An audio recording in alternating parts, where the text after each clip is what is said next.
Praise the lord. యేసు రక్తమే జయము. మన రక్షకుడు మన విమోచకుడైన యేసుక్రీస్తు పరిశుద్ధ నామములో అందరికీ వందనాలు. చిన్న ప్రార్థన ద్వారా ఈ ఉదయకాల వాక్యాధ్యానం చేసుకుందాము. పరిశుద్ధుడ మహాగరుడు అయిన దేవ యేసయ్య, సర్వాధికారి నాయన, మీకే వేలాది వందనములు కృతజ్ఞత స్తుతి స్తోత్రం చెల్లించుకుంటున్నాను దేవ ఉదయకాలం ప్రభువు వాక్య భాగం ధ్యానిస్తుండగా వాక్య భాగం మాకు అర్థమవునట్లు సహాయం చేసి మీ కృపలో బలపరిచి మీకు మాదిరిగా మమ్మల్ని నడిపించమని ఈ చిన్న ప్రార్థన ప్రభువుకు యేసుక్రీస్తు అతి పరిశుద్ధ నామములో అడిగి వేడుకుంటున్నాను తండ్రి. ఆమేన్. ఆమేన్. సామెతల గ్రంథం 20వ అధ్యాయం 5వ వచనము. నరుని హృదయములోని ఆలోచన లోతు నీలో వంటిది, వివేకము గలవాడు దానిని పైకి చేదుకొనును. ఆమేన్. దేవుని వాక్య భాగం దీవించును గాక. ప్రభునందు ప్రియులరా, ఇక్కడ వాక్య భాగంలో గమనించినట్లయితే నరుని హృదయంలోని ఆలోచన లోతు నీలో వంటిది, వివేకము గలవాడు దానిని పైకి చేదుకొనును.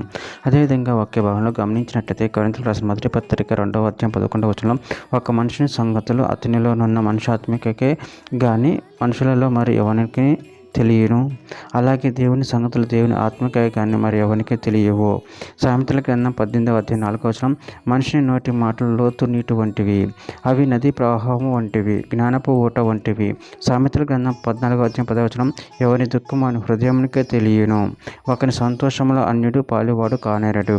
సామెతల గ్రంథం 15వ అధ్యాయం 13వ వచనం, సంతోష హృదయము ముఖమునకు తేటనిచ్చును, మనో దుఃఖం వలన ఆత్మ నలిగిపోవును. యోహాను సువార్త 14వ అధ్యాయం 17వ వచనం, లోకము ఆయనను చూడదు, ఆయనను ఎరగదు కనుక ఆయనను పొందనేరదు, మీరు ఆయనను ఎరుగుదురు, ఆయన మీతో కూడా నివసించును, మీలో ఉండును. సామెతల గ్రంథం 14వ అధ్యాయం 14వ వచనం, భక్తి విడిచిన వాని మార్గములు వానికి వెక్కసమగను, మంచి వాని స్వభావం వానికి సంతోషమిచ్చును. సామెతల గ్రంథం 12వ అధ్యాయం 25వ వచనం, ఒకని హృదయంలోని విచారం వాని కృంగచేయును, దయగల మాట దాన్ని సంతోషపెట్టును.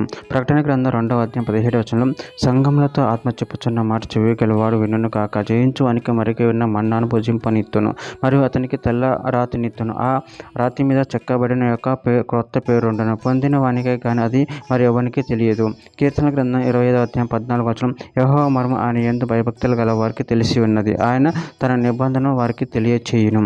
చివరిగా ఒక మాట, ఫిలిప్పీయులకు రాసిన పత్రిక 4వ అధ్యాయం 7వ వచనం, అప్పుడు సమస్త జ్ఞానమునకు మించిన దేవుని సమాధానము యేసుక్రీస్తు వలన మీ హృదయములకును మీ తలంపులకు కావలియుండును. ఆమేన్. దేవుడి వాక్య భాగం దీవించిన కాక చిన్న ప్రార్థన చేసుకుందాము. పరిశుద్ధుడ మహాగణుడు దేవ యేసయ్య, మీరు ఇచ్చిన వాక్యాన్ని కృతజ్ఞతలు చెల్లించుకుంటున్నాను. దేవ నరుని హృదయం ఆలోచన మీకే తెలియని తండ్రి, వారిని మీరే కనికరించి మీ కృపలో బలపరిచి మీకు మాదిరిగా నడిపించమని చిన్న ప్రార్థన యేసుక్రీస్తు పరిశుద్ధ నామములో అడిగి వేడుకుంటున్నాను తండ్రి. ఆమేన్. ఆమేన్. ఆమేన్.